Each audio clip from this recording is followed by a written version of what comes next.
Colonel Rob Maness has a lifelong record of providing dedicated service to this nation. Having worked his way up from the enlisted ranks to full colonel, he served our country for more than 32 years.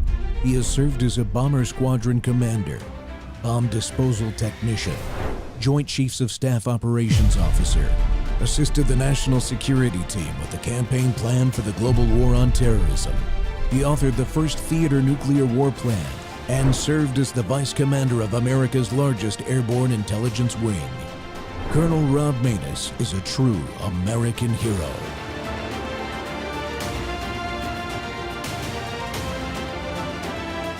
This is Rob Maness Live. Somebody has to help this country, and if they don't, the country and the world are in big trouble. Someone's got to overturn the tables in the temple. Trump jumping into the presidential race. She's a bit worried. Of the Apprentice guy? You know the feeling of power. Could you handle it or would it devour? They fear that power. You didn't do an insurrection. Had you called for one, there would have been one. And there would be one if you called for one now. I'm not sure I want that power. I want the power just to make the country better. America first! And that scares them. A lot about Donald Trump scares them. Let's look at everything. Campaign, his family. Let's get foreign eyes on him. We have one target. You know who he is. Going after their companies, their families. That is a dictator. It's a very dangerous time for our country. The goal is to put him in jail because they're so afraid of his voice. I am your voice! We'll bury him so deep in legal, it'll bankrupt them. Broke Donald in jail right before the election. That's Sorry for being that guy, but isn't that election interference? It's not interference if we do it. We just want a free and fair election. Sounds expensive. Ballots ain't cheap. Wait. Did you actually say the word buy the ballots? We were able to purchase 10,000 ballots. That's terrifying. They cheat in many different ways. That's all they're good at. Ready to save democracy? We need to stop him permanently. And that person will be risking his life. Too bad it's not the 60s, right? It's the way you survived. And I said, get me up.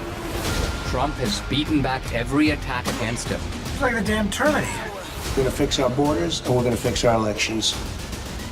We're going to win. This is my legacy. Vindicating Trump. The best is yet to come. Only in theaters September 27th. When Donald Trump is vindicated, we're all vindicated.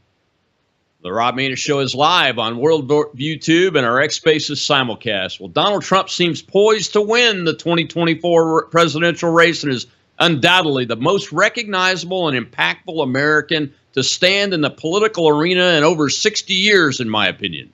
But he invokes strong and radical reactions across the spectrum, from one extreme to the other. Pure love to the greatest level of hatred not seen in this country for over 150 years, prompting at least 2 assassination attempts. It is this environment, one in which our own government works more for foreign countries and illegal aliens than our own citizens, as evidenced with the inadequate response to help our fellow citizens dying and starving in the mountains of western North Carolina and eastern Tennessee right now, that President Trump finds himself with. What do his actions need to be in the first 100 days of his administration? Heck, what do his actions need to be after he wins on November 5th? Well, today we're going to have 2 guests. First is Dinesh D'Souza, and the second is a spokesman for the United Cajun Navy operating in western North Carolina right now, Brian Trasher. Dinesh D'Souza has had a prominent career as a writer, scholar, public intellectual, and filmmaker. He was born in India, came to the U.S. as an exchange student at age 17, and graduated Phi Beta Kappa from Dartmouth College. Wow.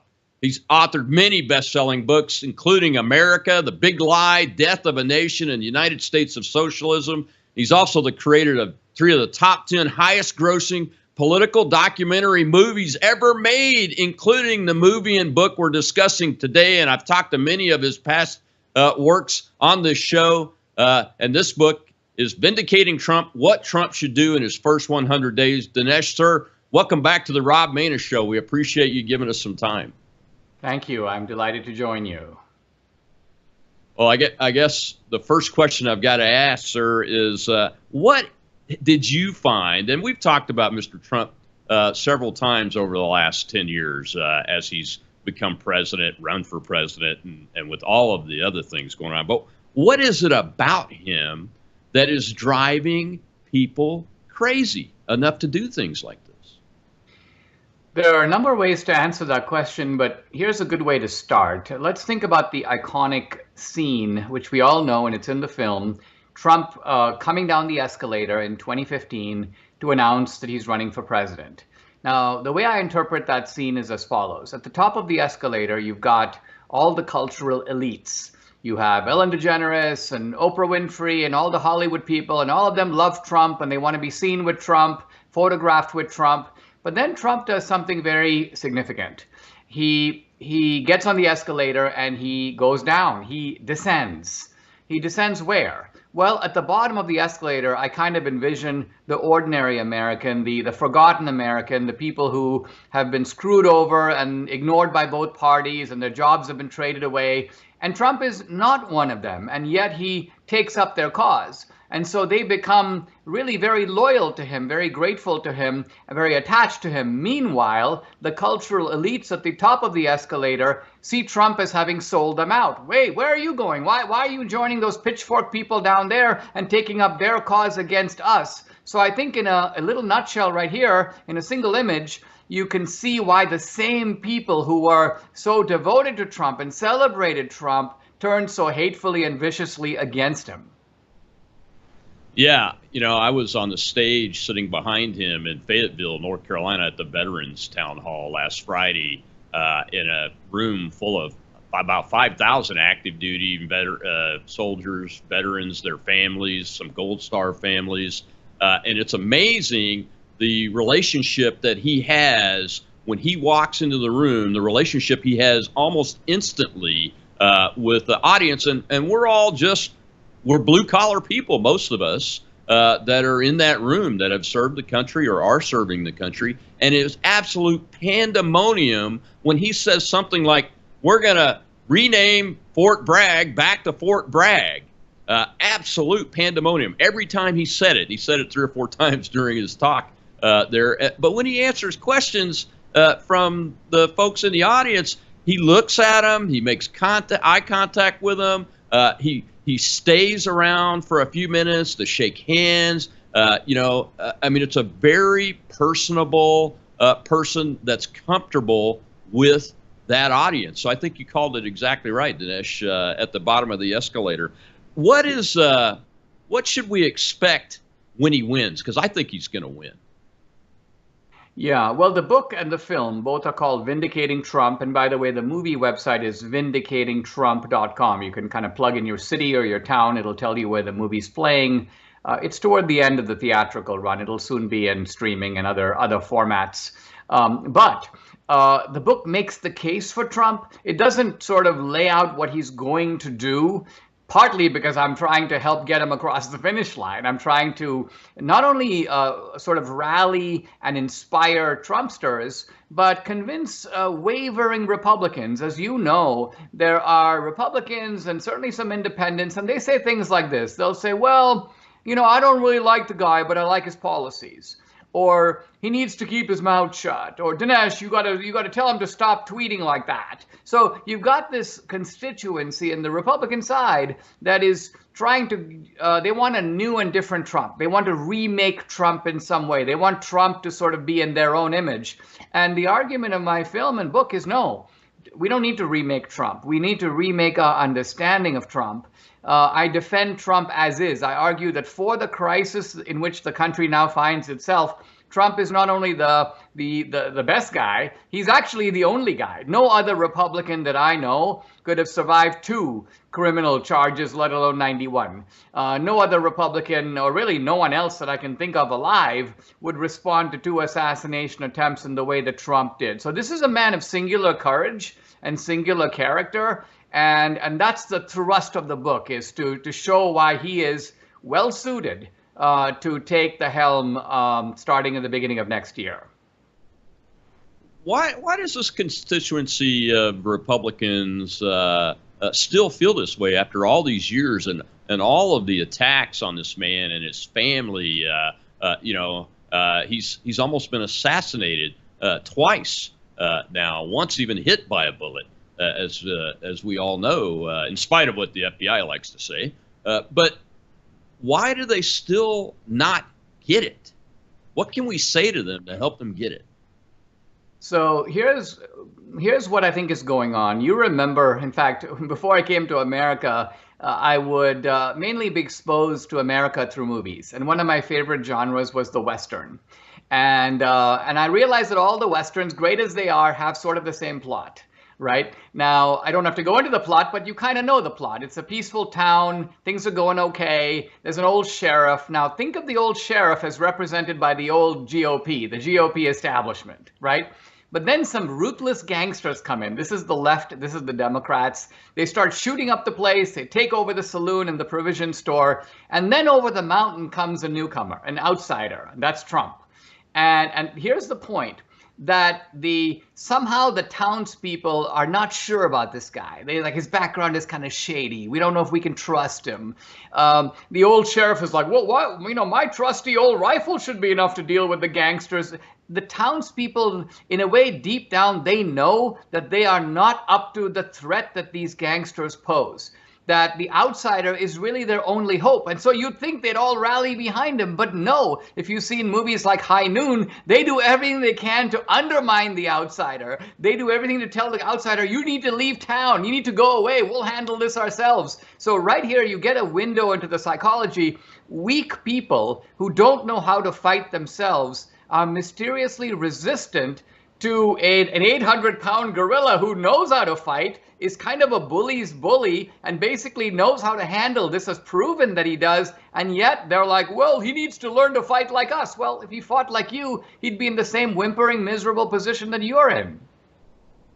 You're exactly right. Your description is a lot like this guy named Wyatt Earp and his brothers at the OK Corral and everything that led up to that.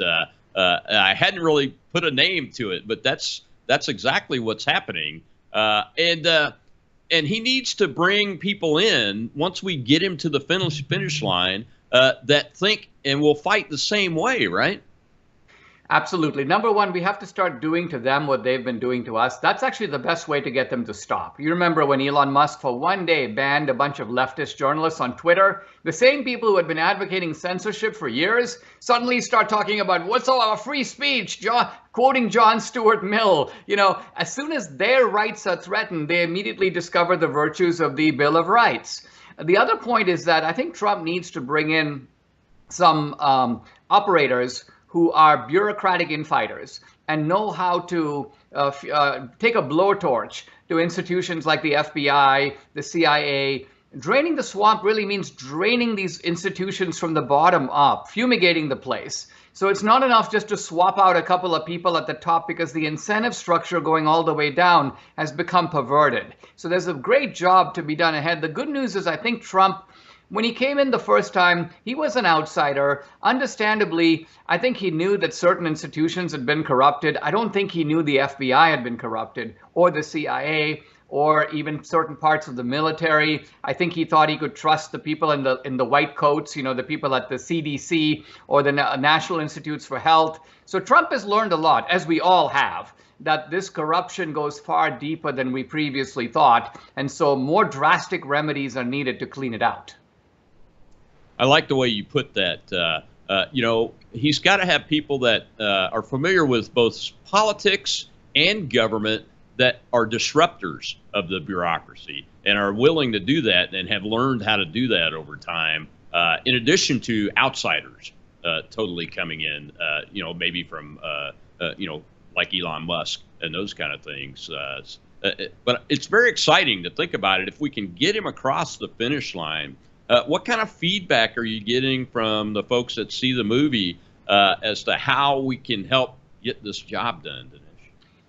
Well, the movie is, being very well received. It's got a 97% audience rating on Rotten Tomatoes. It has my trademark style, which is I have a riveting kind of one-on-one with Trump. I have interviews with Laura Trump about Trump the man. She also talks about the issue of election integrity because she's co-chair of the Republican National Committee. I have an interview with Alina Habba, Trump's lawyer, mainly focused on the lawfare, because I think the lawfare is, well, lawfare comes out of the term warfare, right? That's a certain type of legal assassination that preceded the 2 actual assassination attempts. And I tell the story with some very lively and even quite amusing and entertaining recreations in the film. So the film doesn't feel like you're watching a standard documentary. It's more like watching a normal movie. I think that good documentary films have a lot of the same elements as good feature films. They have character, they have plot, they have narrative, they have suspense, they have climax, they have really good music, which supplies the emotional kind of underscore of the film. The book is more of a systematic legal brief. It makes the case for Trump in a kind of organized and systematic way. So the two are my kind of rather familiar 1-2 punch. I'll often release a book and movie at the same time, and they're making the same case, but they're doing it in 2 completely different ways. Yeah. Well, before I let you go, I've only got a couple more minutes with you. What has most intrigued and surprised you about this particular campaign when you look at, because like me, you've done all this coverage and looked at this in depth all the way back to 2015. What has most intrigued and surprised you about this campaign and that makes you feel like it's going to be successful? Well, first of all, we have one of the most impressive guys running on our side, and they have one of the least impressive people running on their side. If the media were fair in this country, this would be a massive landslide. Trump would sweep it. He'd take 41 states, and this would be a blowout. What's going on here is there's a coordinated campaign by the media. The media has gone full propaganda on us, and they're trying to convince the ordinary American. Let's remember that the media reaches the independent voter far more than conservative media does. So people are being indoctrinated and battered. They're being told basically, don't believe your lying eyes. Don't believe your pocketbook. Don't believe gas prices, grocery prices. Don't even believe accounts of crime in your town or city. Don't believe the hordes of people you see in videos running across the border. Don't believe any of that. Because we, the media, have created this smoke and mirrors performance for you. There's a new and improved Kamala Harris, and she's not the cackling idiot that you see from time to time. She's actually amazing. So it's almost like there's a media campaign that is based on the idea that the American people are born yesterday and are complete suckers. I don't believe they are, and this is why I think things will come out okay in November. Yeah, the American people are, even in spite of the public education system and indoctrination that's going on in a lot of our institutions, the citizen is really the most intelligent citizen in the world, in my opinion, and always has been. That's why we're here. Well, sir, thank you very much. Before I let you go, just go one more time through the movie and the book. Tell folks where they can find it, and one last shot at how important it is to get it out there. The book's out right now. It's called Vindicating Trump. You can order it from Amazon or Barnes & Noble. There's also a movie website. It's vindicatingtrump.com, and at the bottom of it, there's a tab where you can order the book. The movie is still in theaters, but will soon go into other formats as well. If you want to catch it in theaters, I make these films for the theaters. Go to vindicatingtrump.com, plug in your city or town. It'll show the theaters in which the movie is currently playing. So vindicatingtrump.com. Well, thank you very much, Dinesh. We appreciate your time. I know it's limited. Let's stay in the fight, get this man across the finish line, and then the next fight will be between November 5th and January 20th, because it will be a fight. They will try to stop us. Well, we got to take a break, and when we come back, we'll go to the audience, take some questions about what they just heard, and then Brian Trasher of the United Cajun Navy will be with us in the second half of the hour. I'll be right back on Worldview Tube.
Lee, thank you very much, really. And thank you, a very big thank you to Pennsylvania. We love Pennsylvania. And as I was saying,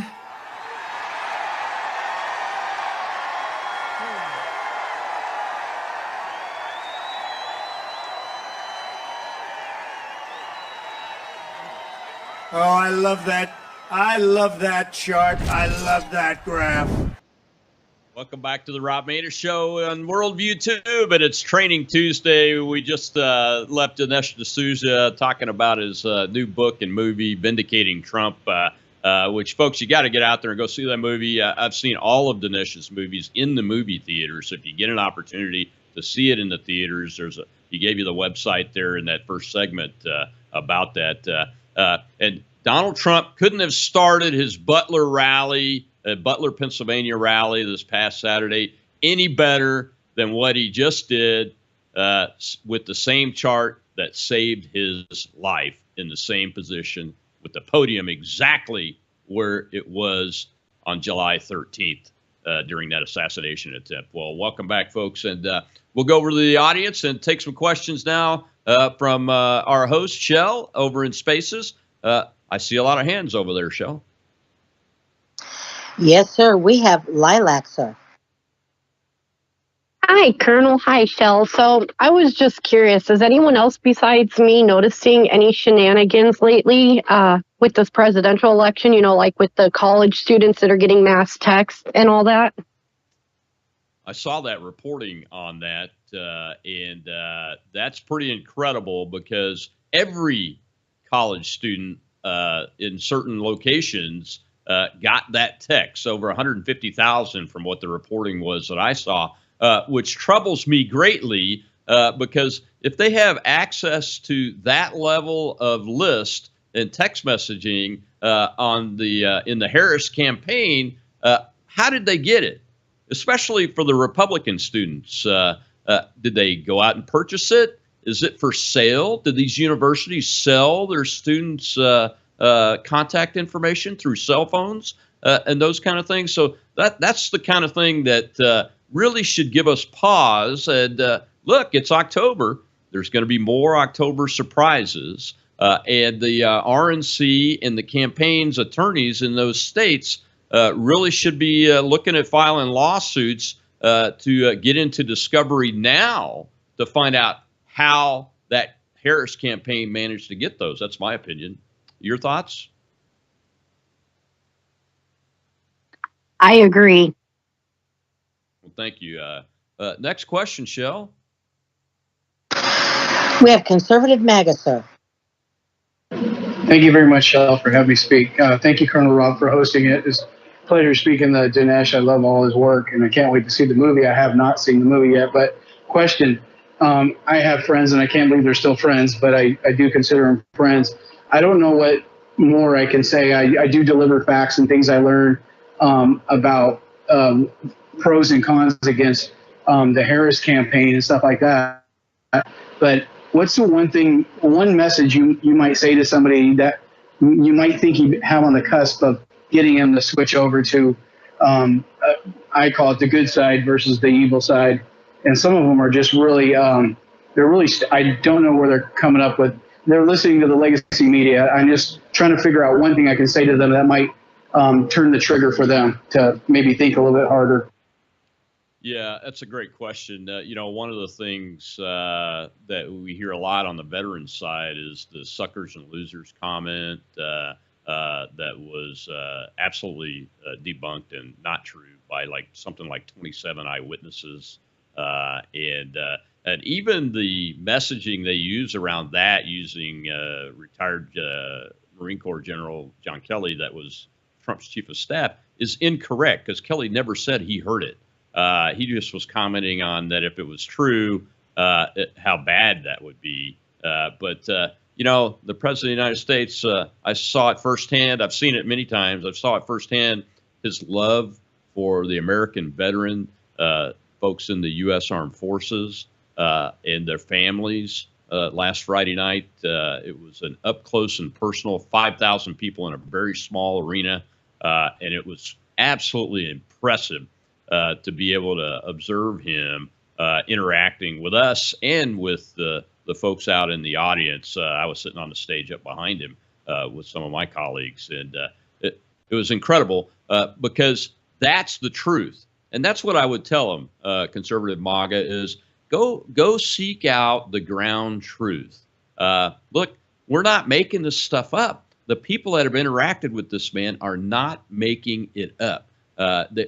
Look at how his family is. I mean, most, for the most part, his kids they don't smoke, they don't drink. There's been maybe some addiction issues with some of them, but nothing that hasn't been overcome. And it's because their mom and dad have raised them the way they've raised them and taught them how to be. So my advice is go look up the truth. Send them a copy of Dinesh's book.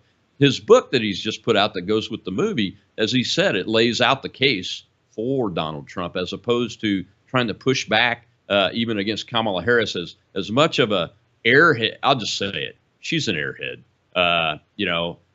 You see airhead type people across the spectrum, no matter where they come from, what their gender is, or whatever their background is. Doesn't matter.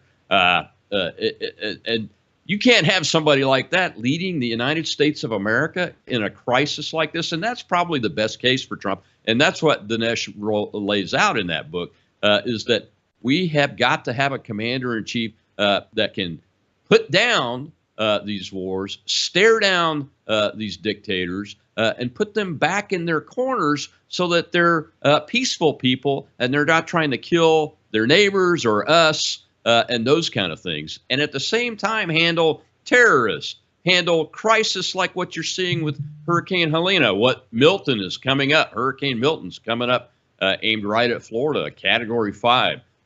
Folks, you better be listening, as Shell said. Listen up on that and do what the authorities tell you to do down in Florida. If they tell you to evacuate, you better get out of there and evacuate because that is very much not survivable if the conditions are met with a hurricane like Milton. So yeah, that's a long answer to your question, but send them a copy of the book because it makes the case for Trump instead of pushing back against all the other policies on the other side and the person on the other side.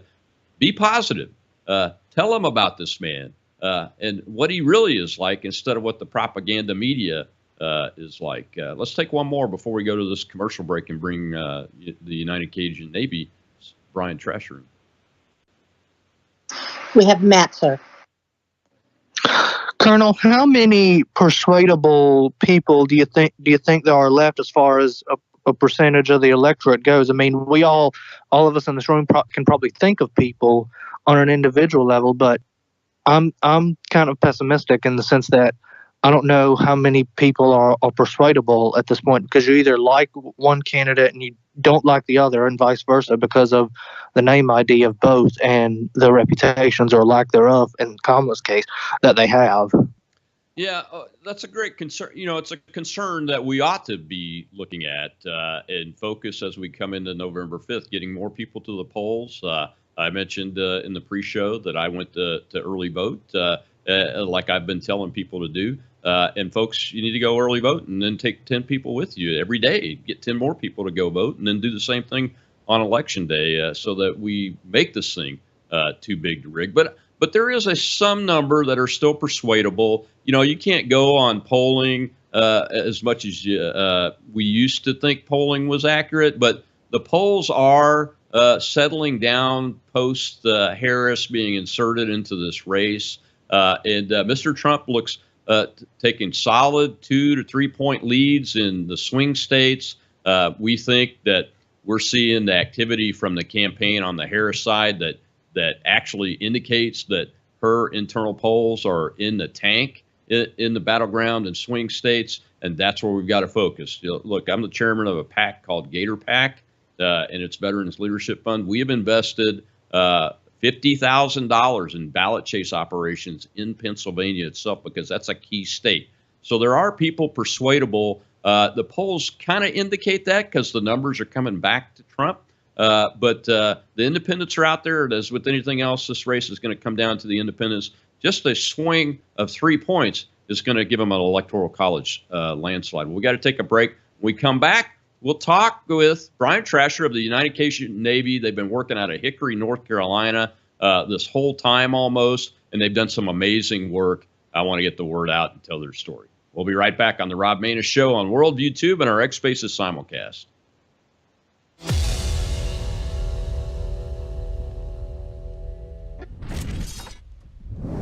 Hello, I'm Brandon House. I want to thank you for all your support at wvwfoundation.com that helps make possible pushing out 24/7 content for free.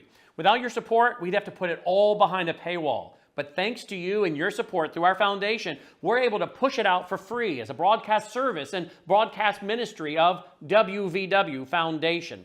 Please consider going there and setting up an automatic monthly contribution, or go there and make an occasional contribution. If you prefer to support us through the mail, you'll find our mailing address there at wvwfoundation.com. You can also call and make your contribution over the phone by calling 901-825-0652. That's 901-825-0652. Again, all these details are available at wvwfoundation.com. Thank you for your support as we try to help people around the world understand the times through the lens of a Christian worldview.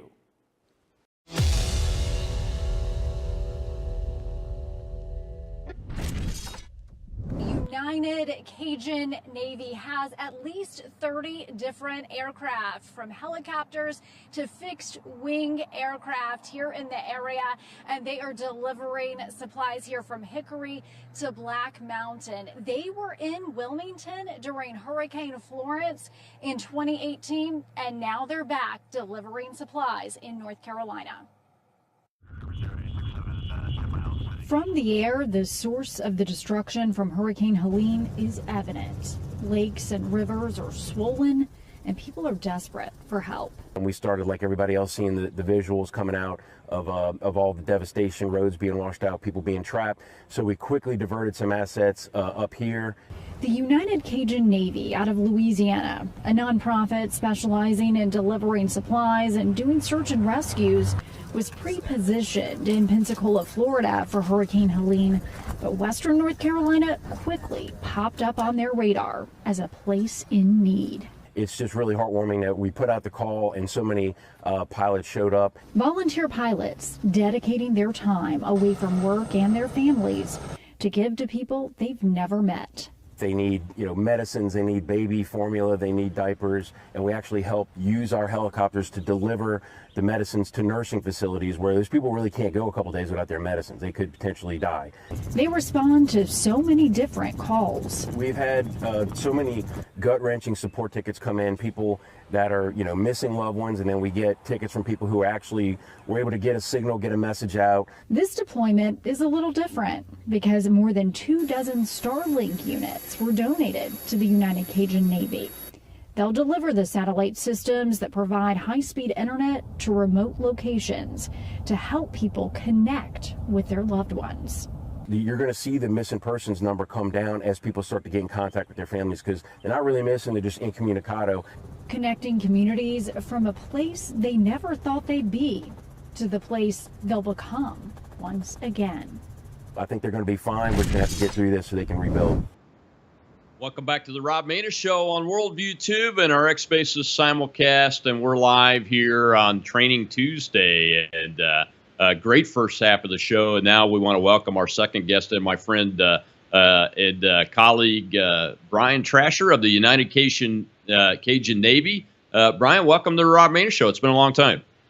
It's been a long time, Colonel. I seem to remember you and I talking about going to fly seaplanes together and then kicking back a few beers after, and we just can't stop working, so that hasn't happened yet.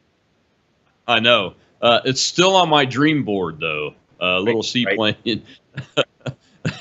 Going to a little tiki bar on a beach somewhere, driving up to it in the aircraft. Well, hey, man, you guys... I've been watching folks and tracking on a lot of organizations, and the one that stood out the most for me over this last 10 days in the Western North Carolina, Eastern Tennessee disaster from Helena is the United Cajun Navy, which, as everybody knows, I I lived in Louisiana for over 11 years of my life after the Air Force. That's longer than I've lived anywhere in my life. But so I really love this concept. Let's start out with just a brief. Where did the United Cajun Navy come from? How did they get started? Our founder Todd Terrell was part of the original 68 boats that volunteer boats that went down to New Orleans after Hurricane Katrina and started the original search and rescue mission under General Honore, who was named Joint Task Force Commander Katrina by President George W. Bush. And then at the 2016 floods in Baton Rouge, Todd organized another group of boats, and from then on, he decided he wanted to, form an actual organization, nonprofit, to keep it going all year to serve the community and also be at the ready with supplies and assets should a disaster occur. And that's what they've been doing ever since then. Well, fantastic. So tell folks what you guys have been doing the last 10 days up in Western North Carolina, Brian. So, everybody knows the United Cajun Navy from the swiftwater rescues that they always see on the news.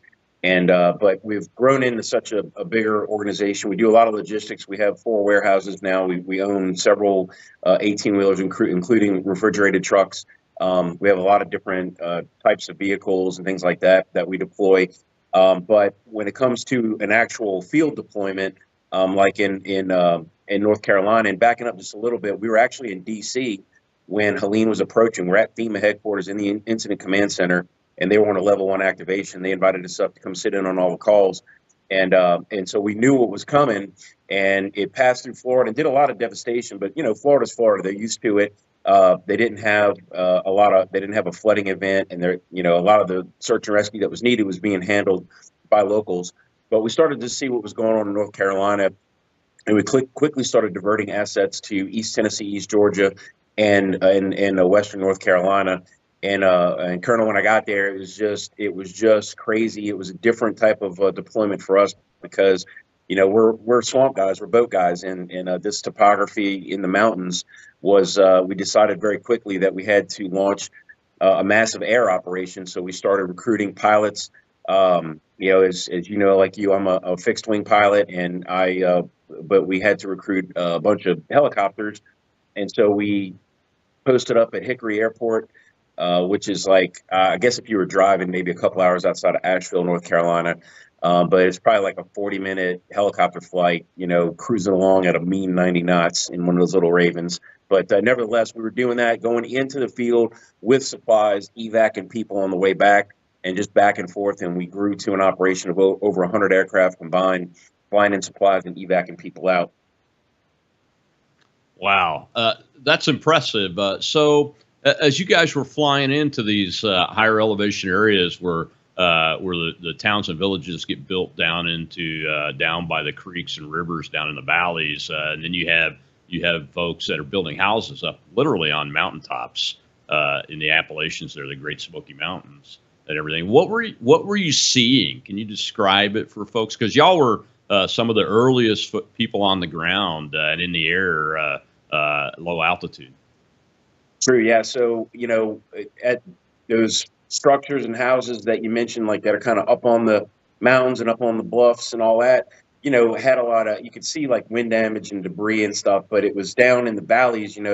I was told that that Helene dumped over 40 trillion gallons of water in all the states that she visited. And a lot of that was in North Carolina, and, it rains in those mountains. There's nowhere to go but down, and just channels its way through those valleys where a lot of people live. And it just roughs through just like a hydrokinetic mudslide, going very fast and unfortunately taking a lot of people by surprise and just wiping out everything in its path. In some cases, wiping out neighborhoods and properties, and in some cases, wiping out whole towns.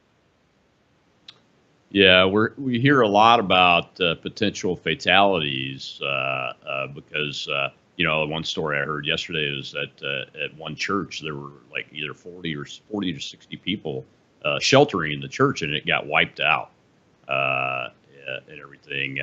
Have you had the unfortunate been in that position where you have to help deal with that kind of condition? Yeah, and it's an unfortunate aspect of every deployment that we do.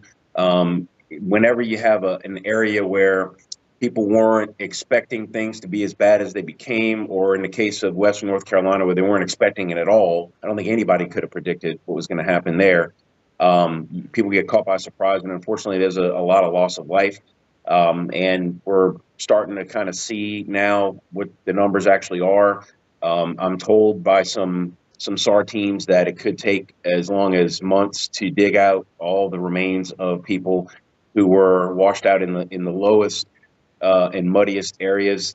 It was described to me by some in some towns. It was described to me by some of the search and rescue guys as Pompeii, but with mud.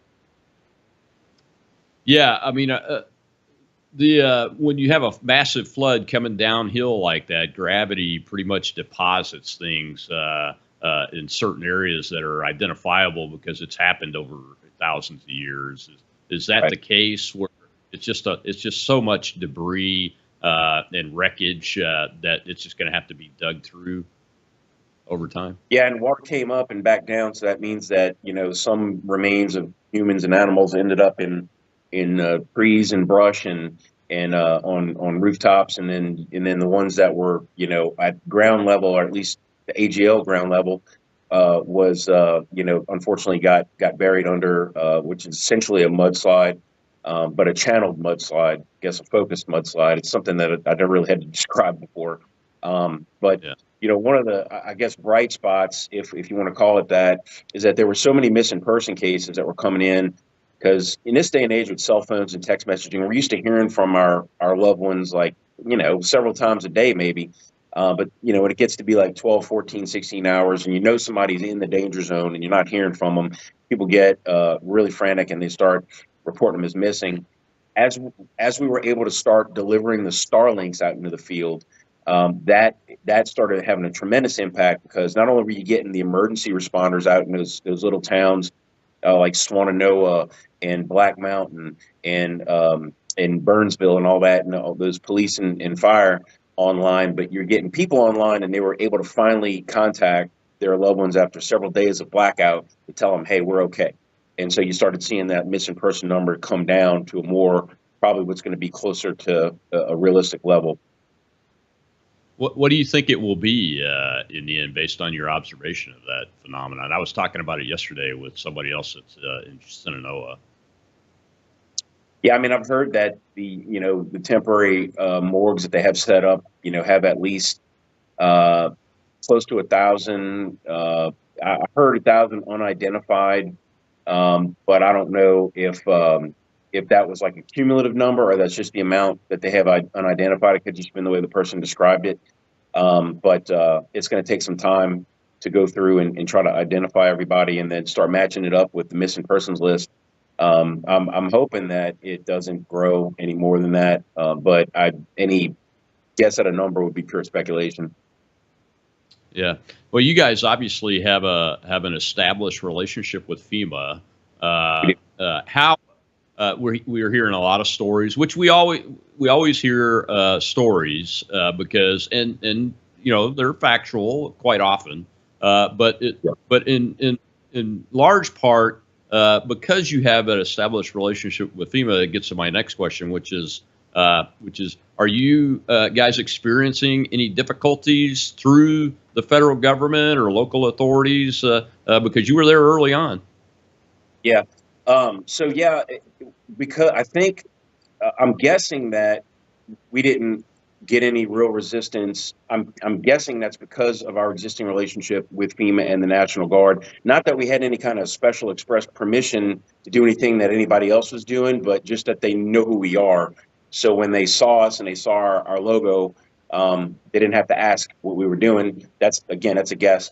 It's real important. I tell people that, FEMA, as you know, being from Louisiana, FEMA's always been kind of an F word, right? But it's important to detach the entity from the people that work there. Because I can tell you that it's a big building in DC. A lot of people work there, but you can go floor by floor and meet every single employee in there. You won't find anybody that's not extremely passionate about their job and want to do good. They don't decide what the policy is. They don't decide what the missions are. They just carry it out, right? And those people really do care. So I hate to see. Talk about FEMA, because FEMA's not it's a non-living entity, right? But I don't like to see individuals at FEMA getting criticized. That's just me personally, because I happen to know how much they care about their jobs. The way it's run, how fast they get there. We can have hours and hours of debate about that, but I'm just talking about at 30,000 feet. But going back to your original point, we were hearing a lot of reports early on about volunteers trying to come in, getting turned away, and getting turned away by any number of agencies. It could have been local police, could have been North Carolina State Police, could have been Department of Transportation employees. FEMA doesn't have any authority to really commandeer or arrest anybody. They don't have any arresting authority. But if they do feel like, I've seen in the past when they feel like it's an emergency life or death situation to maybe commandeer an asset or a commodity or whatnot, they're usually there with law enforcement, who does have the authority to do that, right? So it's not them doing it, FEMA necessarily. But having said all that, it didn't really happen to us, and really until that weird low pass with Blackhawk, we didn't really have any run-ins with anybody that I can think of. Yeah, I'm going to ask you about that when we come back from the break. And when we come back from the break, we'll see a little video of a certain famous individual that the United Cajun Navy got some help from, or two. We'll be right back on World YouTube and the Rob Maness Show with Brian Trasher of the United Cajun Navy.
Welcome back to the Rob Maness Show on World YouTube and our X Spaces simulcast. And a little video clip that you saw there was Ivanka Trump delivering supplies to the United Cajun Navy at their deployed operation location in Western North Carolina. And the guy we're talking to today is Brian Trasher, who was in that video. And he just dropped. So let's go over to the audience while we get Brian back. And take a question. I see some hands up over there, Shell. Yes, sir. We have Cookie. Hey, good afternoon. Hey, I guess I just had like two quick questions. One, I was curious as to how much interference or cooperation he does with FEMA or any of the other governmental agencies when they go out. And the second one, when they have to go into there, there's always there's the trauma that they're going to go through first seeing what they do. I was just curious as to what they do for those that go out and do this stuff. Okay, well, we'll bring them back in and answer that question. Brian, welcome back. And I just took a question from the audience. I don't know if you were able to hear Cookie or not. But he asked about the trauma that you guys experience and your team experiences when you go out to a situation like this, especially with this one, with all the injuries and fatalities and the damage that you're seeing. How does the team deal with that trauma afterwards and during the operation? Really, it's really several levels. So me, I'm Gen X. I was raised on hose water and neglect. So I really takes a lot to bother me. We have a lot of, and we're real careful about which volunteers we send into which kind of missions. And we have a lot of ex-military combat veterans who we like to take on things like this because they're really hard to rattle. And, I'm not going to say they don't have PTSD, but this probably helps it. Having a mission and a purpose and getting back in the action probably helps some of the things that they go through after they get out of the service.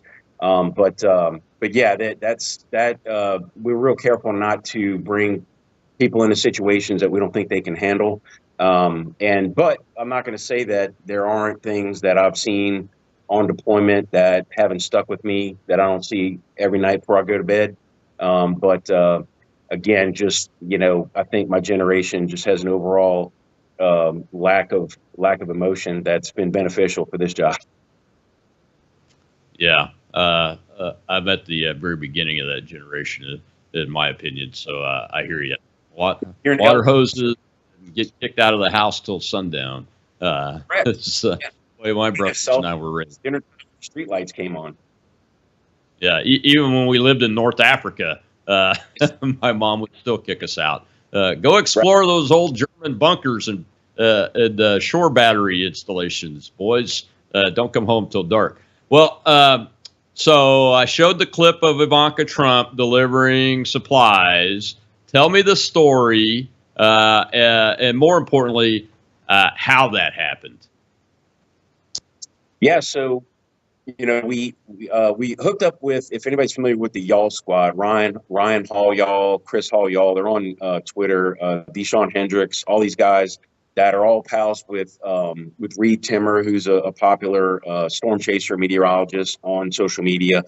And we got together and decided that we were all basically just going to, form our own little crew going over there. And they had bought a bunch of Starlinks, and they gave us like a couple dozen of them just to hit the ground running. And when we started to see how big of an impact it was having, way more so than dropping off a pallet of water or even food. I mean, it was just such a force multiplier that we started getting on the phone and hitting every single big contact we had. We started putting the call out on social media, with the Y'all Squad and Reed's following and all those guys. A lot of people were touched. There was also we started like a Twitter trending experiment to try to get the attention of Elon Musk, who it actually got to President Trump first. President Trump called Elon Musk and said, "Hey, this is what's going on down there. This is what they need." And Elon said, "Okay, well, we're going to try to start getting some units out to that area. But in the meantime, I'm going to geofence an area of affected counties and just turn off the subscription. So it's a free, as soon as you plug in the Starlink, and it'll start working. You don't have to, put your credit card or anything like that," which was great. And then we're at the Hickory Airport, and I was notified by some local folks from the airport that there was VIP inbound, that I should probably go outside. And so a jet landed, and some people got off that I didn't recognize. Then all of a sudden, this young lady with blonde hair, wearing jeans and tennis shoes, walked down the stairs. I'm like, "That's Ivanka Trump." All right. So they started unloading the plane, and I got to talk to her and thank her. And turned out they had brought 300 Starlink units on that aircraft, and they were immediately put on a forklift, taken to a truck, and right out into the field. So probably within an hour or two of them landing, those Starlinks are being passed out to people who need them. So that was really a high point. Not just Ivanka, who's always going to be a high point, but just being able to make that kind of impact was incredible. It is incredible that Mr. Trump and his family and Elon Musk recognized that. And, the first half of the show, I had Dinesh News on. His new movie and book are about making the case for Donald Trump to be the only person really that should win this presidential election. You just kind of did it again for me. I mean, it's just the work that they are able to see that needs to be done, and then and then act on it without regard to bureaucracy and all that stuff is what everybody I think that supports this guy is excited about, Brian. I'll give you a couple of more examples. You got, there's a lot of female employees there, but there's, I think a lot of the senior ones are probably elsewhere on a different mission, and you probably know what I'm talking about. So a lot of the people that are on the ground for these Helene response were fairly new and still going by the employee handbook. You also have the fact that the Congress allocated $42 billion in the rural internet initiative, and Starlink was awarded some of that initially, and then the FCC canceled their award, probably because of politics. I'm speculating, but probably because of politics. But had that gone through, the state of North Carolina would have had over 19,000 Starlinks throughout the state, and I just wonder what kind of difference it would have made early on if they would have had those units. And then finally, I saw that there was a big crate of chainsaws that were delivered to the affected area to try to help clear debris, but they were all electric. So I understand electric chainsaws don't put out as much emissions as gas chainsaws, but they also don't work if you got nothing to plug them into. So these are all things that American people just sort of have to look at and say, is this good management? Is this good policy? I mean, again, FEMA employees don't decide the policy. If you don't like the policy, vote for a different policymaker. But I'm just giving you a couple of examples of policies that made their way to my eyeballs, where I'm just like scratching my head. What were they thinking? Well, you just made some breaking news on our network. I don't think any of us have covered that story about the electric chainsaws. But I have to tell you, I'm not surprised. Well, we got time for one more question before we close the show out from the audience. I got some hands over there. The host is Shell. Shell, go ahead with whoever's next. We have Matt, sir. Question for Brian. Actually, two questions, really. First of all, how prepared on a scale of 1 to 10, with 1 being you guys got resources, with 10 being you guys got resources to spare, and 1 being you'd have to divert some from North Carolina to Florida. How prepared are you guys to help out there? And my second question is, what's the best way for people to support your organization and the work that you do? So we a few days ago, we got to a tipping point where we started seeing the rescue calls coming in less frequently, and the ones that were coming in were being handled mostly by the National Guard. So the Guard at that point, we feel like had ramped up and had enough assets and personnel to kind of take over, which is what we want. We want to be there first and then hand it over to the cavalry. That's how it's supposed to happen. So we started pulling assets out, and at that point, we knew that Milton was heating up, and we leaving what we call a closeout team there just to handle any lingering issues that we might need to. But we already have assets inside of Florida. We've already made contact with 3 members of Congress that represent the affected area in North Central Florida and in West Florida, and already planning. They're helping us coordinate distribution centers in their district, and they are helping with FAA clearance, pre-clearance, which is going to make it a lot easier this time. They're helping getting us letters from the Department of Transportation that's going to allow us to pass through checkpoints. But to answer your question specifically, on a scale of 1 to 10, look, we're a bunch of civilians, right? We're not well-funded. We're not all well-trained at things. What we like to say is that we can make the Hindenburg look like just a normal on-time blimp landing. I think that's a lot of God involved in that we're able to pull it off. But we plan on, we're going full send. And it really was, again, not what happened in North Carolina was tragic, but the serendipitous part about it is that we're already scaled up. We're already scaled up with over 100 phone numbers of pilots. We already have our boat fleet that we always have, and the other assets that we're putting on like around the panhandle of Florida stage and wait for the storm to pass. So we're going to be very, very well prepared. And the good thing about the state of Florida is that they're really good at this. So usually in some states, we might have to stay a week or two. Florida, maybe 4, 5, 6 days. And then by then the emergencies will probably die down and the state will have taken over. Ron DeSantis, Ron knows his business, man. Everybody should have a governor that's a Navy SEAL.